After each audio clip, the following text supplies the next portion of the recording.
Cittadella 7 settembre 2014, Giovanni Masalà, Sanca Veneta. E qui per dirci che Veneto vorrebbe. Che Veneto vorresti, Giovanni? Parlo per me o per Sanca? Parla.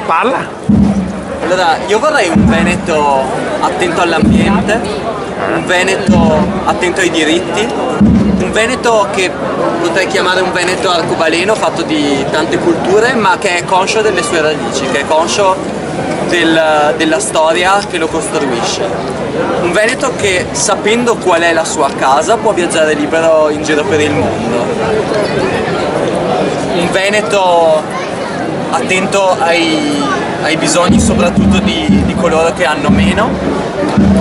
Giovanni, ti chiedo una cosa, tu puoi essere attento ai bisogni quando c'è una società che guadagna e che lavora, dunque per far questo giustamente vuoi un Veneto che lavori. Diciamo che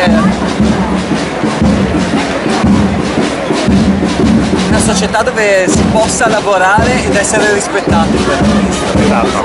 Bene. Poi cosa vorresti? Una cosa. Che fosse dato più spazio alla nostra lingua, che in questo momento diciamo, è sottoposta allo Stato dove meno, allo Stato in Europa, dove meno si fa valorizzazione delle lingue locali. Questa è la cosa che a me sta più a cuore. E dunque scommettiamo adesso. Scommettiamo adesso, da adesso. Perché Sanca giustamente lei è in Veneto. Lei è in Veneto, lei è una parola vezza che abbiamo deciso di operare, anche se è vezza, ma che perché l'importante è che adoperemo la lingua che nega passare ai nostri vezzi.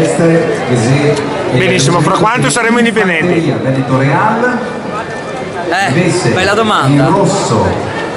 Sicuramente siamo in un momento storico importante per l'Europa e quindi mi direi a presto, ma non saprei dire presto cosa che vuol dire. Vuol dire 2, 4, 6, 8 anni.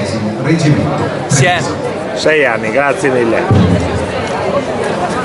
Veneto Benvenuti a tutti al 19º